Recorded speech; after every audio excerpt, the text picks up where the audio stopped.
अस्सलाम वालेकुम क्लास। आज हम लोग हेल्थ असेसमेंट के इम्पोर्टेंट कुछ पॉइंट्स आपके साथ डिस्कस करेंगे कि कौन से चैप्टर हैं जो यूएचएस के पॉइंट ऑफ व्यू से हेल्थ असेसमेंट के लिए इम्पोर्टेंट है, जहाँ जिन चैप्टर्स में से अक्सर हमेशा रिपीट होता है, पेपर आता है, कितने मार्क्स का आता है, और उस चैप्टर में से कौन से क्वेश्चंस हैं जो इम्पोर्टेंट है, जो आपने बिल्कुल भी स्किप नहीं करने।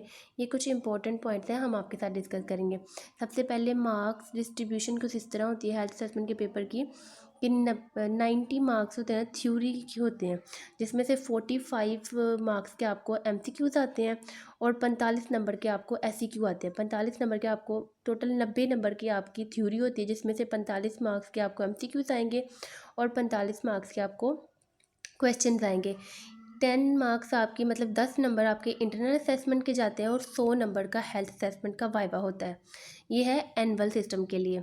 तो आगे हमारे पास जो चैप्टर हैं जो इम्पोर्टेंट है, जिनमें से कितने नंबर का पेपर आता है, कौन से चैप्टर में से, ये आपको बताऊंगी, और उस चैप्टर में से कौन से क्वेश्चंस इम्पोर्टेंट हैं जो बार बार रिपीट होते हैं यूएचएस में, वो आपको बताएंगे। सबसे पहले जो चैप्टर है वो है कार्डियोवैस्कुलर सिस्टम। कार्डियोवैस्कुलर सिस्टम में से अप्रॉक्सीमेटली हमेशा 15 नंबर का पेपर में आपको क्वेश्चन आते हैं, और लंग्स और थोरैक्स में से भी 15 नंबर के आते हैं। और इंटरव्यू और मतलब जो जनरल असेसमेंट में जो चैप्टर है, इंट्रोडक्शन वाले चैप्टर है, इंट्रोडक्शन, इंटरव्यू, हेल्थ हिस्ट्री और फिजिकल एग्जामिनेशन में से अप्रॉक्सीमेटली 9 मार्क्स का मतलब 9 नंबर के आपको आता है पेपर। अब इसमें से एमसीक्यूज भी हो सकते हैं और क्वेश्चन भी हो सकते हैं। Assessment of mental status, central nervous system वाला जो चैप्टर है, उसमें से भी 9 नंबर का पेपर आता है। और जो नोज़, माउथ और फेरेंक्स की असेसमेंट है, असेसमेंट ऑफ नोज़, माउथ और फेरेंक्स, इसमें से भी आपको 9 नंबर का पेपर आता है। अब्डोमिनल और रेक्टम की असेसमेंट में से भी 9 नंबर का पेपर आता है। फेरिफ्रल वेस्कुलर सिस्टम और मस्कुलोस्केलेटन सिस्टम, आईज, ईयर और स्किन, ब्रेस्ट, एक्जिला और रिप्रोडक्टिव सिस्टम, इस चैप्टर में से भी आपको 5 मार्क्स का पेपर आता है। अब हम लोग डिस्कस करेंगे कौन से चैप्टर हैं जो यूएचएस के पॉइंट ऑफ व्यू से इम्पोर्टेंट हैं, जिनमें से पेपर आपको आने के ज़्यादा चांसेस होते हैं। फिर इन चैप्टर्स में से कौन से क्वेश्चन इंपॉर्टेंट है वो हम पढ़ेंगे, वो हम देखेंगे। सबसे पहले इंट्रोडक्शन टू हेल्थ असेसमेंट में जो हेल्थ असेसमेंट की डिफ़ाइन है, हेल्थ असेसमेंट के पर्पस हैं, नर्सिंग में ये जो है ये इंपॉर्टेंट क्वेश्चन है यूएचएस के पॉइंट ऑफ व्यू से। आगे हेल्थ असेसमेंट की टाइप्स जो होती है वो भी इम्पोर्टेंट है। स्टेप्स ऑफ हेल्थ असेसमेंट क्या होते हैं वो भी इम्पोर्टेंट होते हैं। आगे कंपोनेंट्स कौन से होते हैं अडल्ट के, कम्प्रीहेंसिव, नर्सिंग, हेल्थ हिस्ट्री के, ये भी यूएचएस में रिपीटेड क्वेश्चन है जो इम्पोर्टेंट है। आगे हेल्थ हिस्ट्री की टाइप देखें, इंटरव्यू स्किल और हेल्थ हिस्ट्री वाले चैप्टर में ये क्वेश्चन इंपॉर्टेंट है। हेल्थ हिस्ट्री की टाइप्स इंपॉर्टेंट है, कंप्रीहेंसिव हेल्थ हिस्ट्री की टाइप्स इंपॉर्टेंट है, डिफरेंट सब्जेक्टिव और ऑब्जेक्टिव डाटा में डिफरेंस इंपॉर्टेंट है। यही इसी तरह क्वेश्चंस आपको पेपर में आते हैं, और ये मैं आपको चैप्टर भी बता रही हूँ और इम्पोर्टेंट क्वेश्चन भी बता रही हूँ। Data collection method of health assessment important है, जिसमें ऑब्जर्वेशन, इंटरव्यूइंग और फिजिकल एग्जामिनेशन आता है। इंटरव्यू की फेजेस इंपॉर्टेंट है, जो इंट्रोडक्टरी फेज़ होता है, वर्किंग फ़ेज़ होती है और टर्मिनेशन फेज़ होती है। ठीक है, आगे इंटरव्यू की सीक्वेंस में भी वही आता है। स्किल्ड इंटरव्यूइंग टेक्निक्स, एक इंटरव्यू परफॉर्म करने की जो स्किल्स होती हैं, टेक्निक्स होती हैं, वो भी इंपॉर्टेंट है। 7 attribute, component, elements, positive finding, ये भी इंपॉर्टेंट क्वेश्चन है।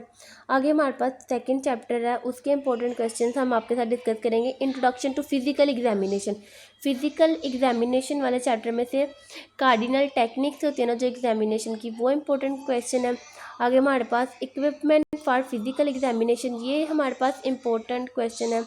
आगे परकशन साउंड टेबल, बुक में आपको एक चैप्टर क्वेश्चन टेबल मिलेगा जिसमें परकशन के साउंड्स लिखे होंगे, वो इम्पोर्टेंट टेबल है, वो इम्पोर्टेंट है जो यूएचएस में रिपीट होता है। कौन से आपको, उसके बाद हमारे पास है फिजिकल आगे बढ़ते हैं, एग्जामिनेशन की जो पोजीशंस होती हैं, मतलब different types of positions, important question है। आगे हमारे पास नेक्स्ट चैप्टर है जो वो है कार्डियोवैस्कुलर असेसमेंट वाला chapter. Cardiovascular system assessment system का जो चैप्टर है, इसमें से कौन से क्वेश्चन इंपॉर्टेंट है जो यूएचएस में रिपीट होते हैं वो आप देखेंगे। सबसे पहले कार्डियोवैस्कुलर सिस्टम में से जो चैप्टर क्वेश्चन इंपॉर्टेंट है वो है ईसीजी। उसके बाद है ट्रेडिशनल एरियाज ऑफ अस्कल्टेशन, यह आपको अब्डोमिनल असेसमेंट में मिलेगा। अस्कल्टेशन के लिए कौन से एरियाज इंपॉर्टेंट होते हैं, ये इंपॉर्टेंट क्वेश्चन है। आगे process and steps of measuring jugular venous pressure, JVP को कैसे मेजर करते हैं, उसका प्रोसेस क्या होता है, स्टेप्स होते हैं, ये भी आपको बुक में मिलेंगे, ये भी इंपॉर्टेंट क्वेश्चन है। हाइपरटेंशन की स्टेजेस इंपॉर्टेंट है। हार्ट मर्मर इंपॉर्टेंट है और उसकी मर्मर की ग्रेडिंग भी आपको वहाँ पे मिलेगी, +1 +2, ये भी इम्पोर्टेंट है। उसके बाद है हमारे पास कि S1 S2 ये जो हार्ट साउंड्स होते हैं हमारे पास नॉर्मल और अबनॉर्मल, S1 S2 S3 और S4, ये इंपॉर्टेंट क्वेश्चन है। आपने ये इनमें से कोई भी क्वेश्चन आपने नहीं छोड़ना। आपने क्या करना है कि इन जो मैं आपको चैप्टर बता रही हूँ, आपने इन चैप्टर्स को पढ़ना है और इन चैप्टर्स में जो मैं आपको क्वेश्चन बता रही हूँ, ये इन क्वेश्चंस को बिल्कुल भी स्किप नहीं करना है, क्योंकि ये बहुत ज़्यादा यूएचएस में रिपीट होते हैं और इम्पोर्टेंट क्वेश्चंस हैं। उसके बाद जो हमारे पास कार्डियोवैस्कुलर सिस्टम में इंपॉर्टेंट क्वेश्चन है वो है सिस्टोलिक और डायसिस्टोलिक मर्मर में डिफरेंस क्या होता है, ये भी वहाँ पर आपको एक बॉक्स बना हुआ मिलेगा कार्डियोवैस्कुलर वाले सिस्टम में, ये भी आपने स्किप नहीं करना। Nursing diagnosis of cardiovascular abnormalities, ये भी इंपॉर्टेंट है। आगे हमारे पास है assessment of thorax and lungs, ये हमारे पास रिस्पायरेटरी सिस्टम के भी नाम से है चैप्टर। तो इसमें जो इम्पोर्टेंट क्वेश्चन है वो ये है, नॉर्मल ब्रीथ साउंड की करैक्टरिस्टिक्स क्या है, जो टेबल की फॉर्म में आपको मिल जाएगी। इंपॉर्टेंट क्वेश्चन है नॉर्मल ब्रीथ साउंड्स की करैक्टरिस्टिक, उसके साथ ही लिखा हुआ है एडवेंटिशिया, जैसे हम लोग एबनॉर्मल और एडिड एबनॉर्मल ब्रीथ साउंड्स भी कहते हैं।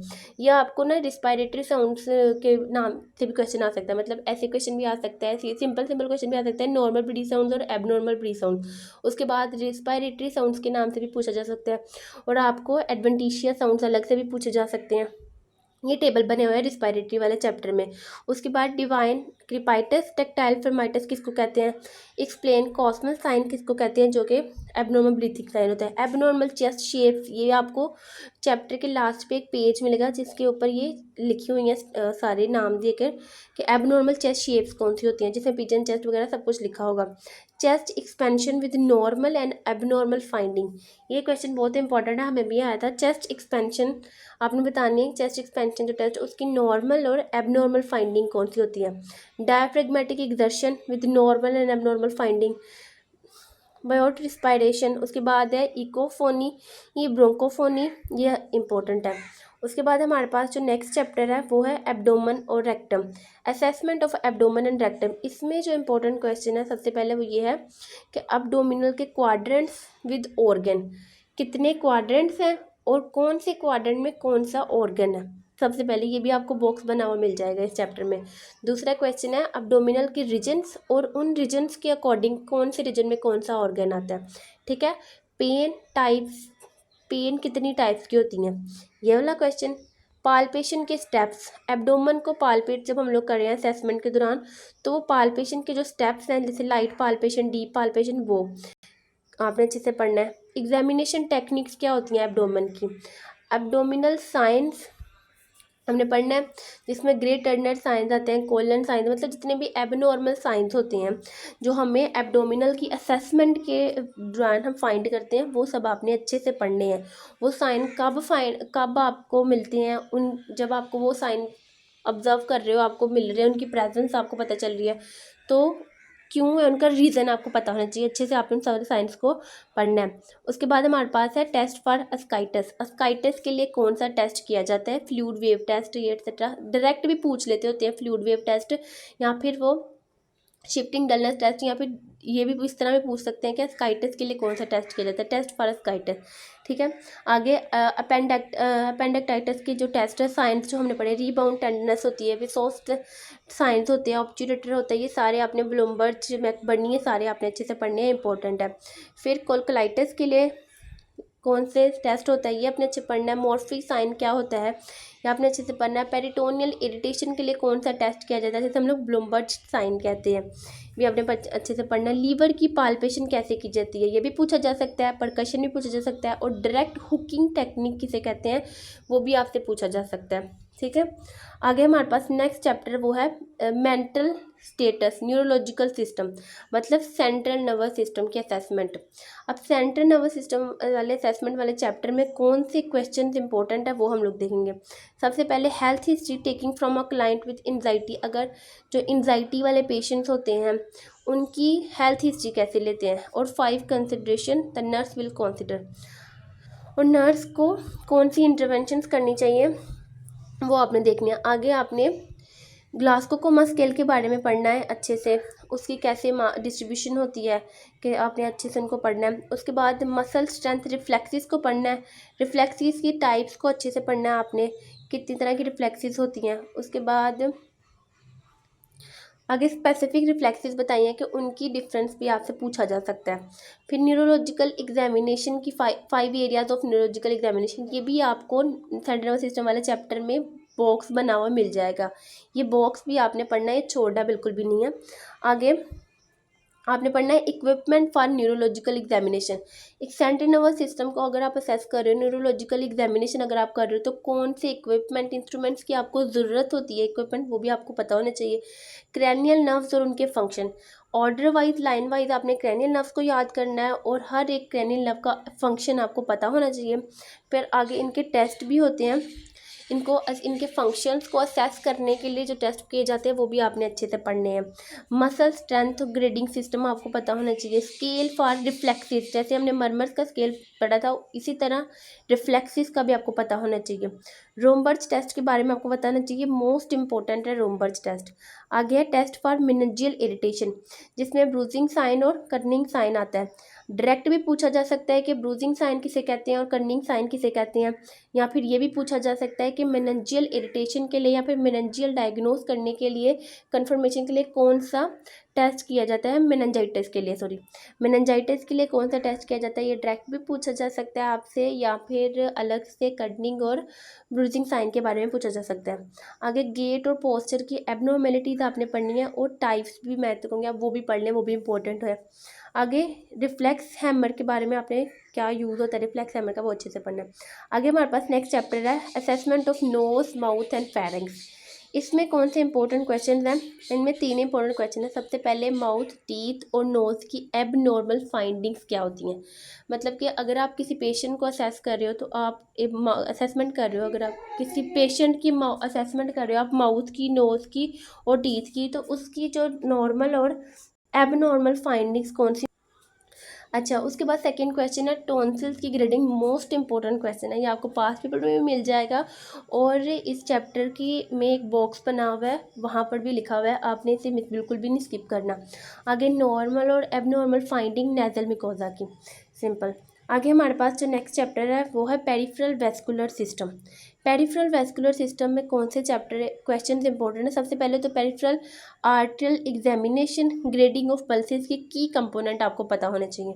दूसरे Allen test, most important question है, आपको अच्छे से पता होना चाहिए एलन टेस्ट किसे कहते हैं, या फिर डायरेक्ट आपसे पूछा जा सकता है कि आर्टरियल इनसफिशिएंसी के लिए कौन सा टेस्ट कहते होते हैं।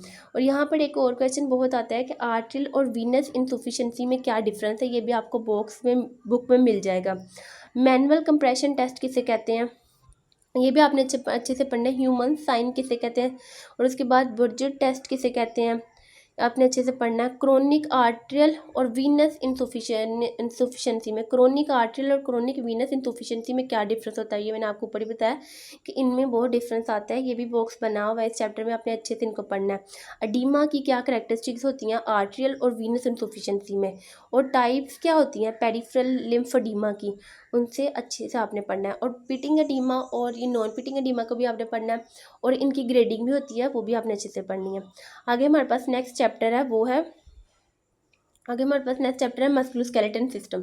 मस्कुलोस्केलेटन सिस्टम में सबसे पहला जो क्वेश्चन है वो है मसल स्ट्रेंथ ग्रेडिंग स्केल आपने पढ़ना है। दूसरा test for carpal tunnel syndrome के लिए कौन सा टेस्ट किया जाता है, फिर फैलन टेस्ट, फिर Tinel test, balloon sign, bulge test, जिसे टू डिटेक्ट जो small amount of fluid knees में जब फ्लूइड होता है मतलब एडिमा, उसके लिए उसको डिटेक्ट करने के लिए जो टेस्ट किया जाता है आपने वो पढ़ना है।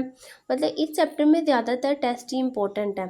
हाँ, test for knee pain injury, McMurray test ये भी आपने पढ़ना है। रिस्क फैक्टर फॉर ओस्टियोप्रोसिस, एक पेशेंट है जिसमें ओस्टियोप्रोसिस डेवलप हो रहा है तो क्यों डेवलप हो रहा है, उसके रिस्क फैक्टर क्या हो सकते हैं, ये आपने अच्छे से पढ़ना है। उसके बाद हमारे पास है assessment of head and neck. इस चैप्टर में कौन से क्वेश्चन इंपॉर्टेंट है वो देखते हैं। सबसे पहले, while assessing the neck what are the focal point और landmark to look for.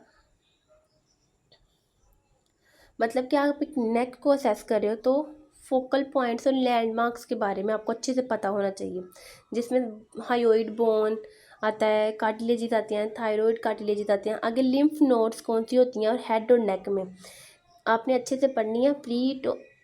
Pre uracil होती हैं, पोस्ट यूरिकल होती हैं। इस तरह जितनी भी आप हेड और नेक में लिम्फ नोड्स होते हैं वो आपने अच्छे से उनके नाम पढ़ने हैं, ठीक है। कैरेक्टरिस्टिक्स ऑफ लिम्फ नोड्स की क्या होती हैं वो आपने अच्छे से पढ़नी है। थायराइड ग्लैंड को कैसे पालपेट करते हैं उसका प्रोसीजर स्टेप है वो अपने अच्छे से पढ़ने हैं। उसके बाद हमारे पास चैप्टर है जो हमारे पास चैप्टर है आगे वाला, स्किन हेयर नेल। इसमें जो इम्पोर्टेंट क्वेश्चन है ना, प्राइमरी और सेकेंडरी लेजन्स के डिफरेंस, ये आपको पास पेपर में भी मिल जाएगा। बहुत बार रिपीट हुआ है कि प्राइमरी और सेकेंडरी लेजन्स में क्या डिफरेंस होता है, आपको उनको अच्छे से पढ़ना है। और ये एमसीक्यूज में भी बहुत आता है, मतलब वो लेजन्स की स्टेटमेंट दे देते हैं और आपको बताना होता है कि ये कौन सा लेजन है। तो आपने इसे बिल्कुल भी स्किप नहीं करना, आपने इसे अच्छे से पढ़ना है। ABCD रूल आपने अच्छे से पढ़ना है, जो कि मेलानोमा के लिए होता है, ये आपको मिल जाएगा। स्किन कैंसर की होता है ये, आपने अच्छे से पढ़ना है। आगे नेल की अबनॉर्मेलिटीज़ क्या हो सकती हैं आपने अच्छे से पढ़ना है। प्रेशर अल्सर की स्टेजेस आपने अच्छे से पढ़नी है, जो कि फंडामेंटल में भी हमने पढ़ ली हुई हैं। आगे आइज़ की असेसमेंट आपने अच्छे से, जो चैप्टर है आई असेसमेंट ऑफ आई, इसमें कौन से क्वेश्चन इंपॉर्टेंट है वो देखेंगे। सबसे पहले विजुअल फील्ड और विजुअल इक्विटी में आपको पता होनी चाहिए अच्छे से। नॉर्मल क्या है, अब नॉर्मल फाइंडिंग क्या है, नॉर्मल फाइंडिंग सबसे अच्छे से पता होनी चाहिए आपको। उसके बाद कन्फ्रंटेशन टेस्ट किसे कहते हैं, कोवर्ट टेस्ट किसे कहते हैं, जो पेरिफेरल विजुअल फील्ड को असेस करने के लिए किया जाता है। स्ट्रक्चर ऑफ रेटिना आपको अच्छे से पता होना चाहिए। और पैरेला के बारे में, ये मोस्ट इंपॉर्टेंट है, वाइवा में भी अक्सर ये पूछते हैं, ठीक है। ये आपने अच्छे से पढ़ना है, ये प्यूपिल की असेसमेंट में आता है। उसके बाद असेसमेंट ऑफ ईयर, इस चैप्टर में जो क्वेश्चन इंपॉर्टेंट है, विस्पर टेस्ट है, वेबर टेस्ट है, रेनिन टेस्ट प्रोसीजर है, पर्पज इंटरप्रिटेशंस आपने अच्छे से पढ़नी है। रेनिन टेस्ट 3 टेस्ट हैं, आपने बिल्कुल भी स्किप नहीं करने। देखिए, जो आई की असेसमेंट और ईयर की असेसमेंट है ना, इनमें ना ज़्यादातर टेस्ट ही आते हैं जो हम लोग विजुअल फील्ड नॉर्मल आई साइड को चेक करने के लिए करते हैं, जिसमें कन्फ्रंटेशन टेस्ट मैंने अभी आपको बताया है। उसके बाद ईयर में विस्पर टेस्ट होता है, वेबर टेस्ट होता है, रेनिन टेस्ट होता है। जो ये वेबर टेस्ट और रेनिन टेस्ट है ना, ये बहुत ही इंपॉर्टेंट है, असेसमेंट के पेपर में भी आते हैं ये टेस्ट। और ये मोस्टली वाइवा में भी एग्जामिनर आपसे ये क्वेश्चन ज़रूर पूछता है, वाइवा में भी ये बहुत पूछे जाते हैं, तो आपने इनको अच्छे से पढ़ना है। इसकी नॉर्मल एबनॉर्मल फाइंडिंग भी आपको अच्छे से पता होनी चाहिए। उसके बाद हमारे पास ब्रेस्ट और एक्जिला वाला चैप्टर है। इसमें क्वेश्चन, ये चैप्टर कोई ज़्यादा इंपॉर्टेंट नहीं है, लेकिन फिर भी इसमें से भी क्वेश्चन आते हैं।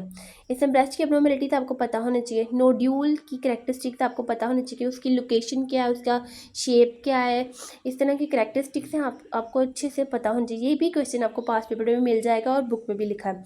5 कॉमन कंसर्न क्या होते हैं, health history taking of female genital, अगर आप फीमेल जेनेटलिया कि हेल्थ असेसमेंट आपने कर रही है तो उसके लिए आपको कौन सी हेल्थ हिस्ट्री कॉमन कंसर्न पता होनी चाहिए, वो आपको अच्छे से पता नहीं है, जो चैप्टर में आपको इजीली मिल जाएंगे।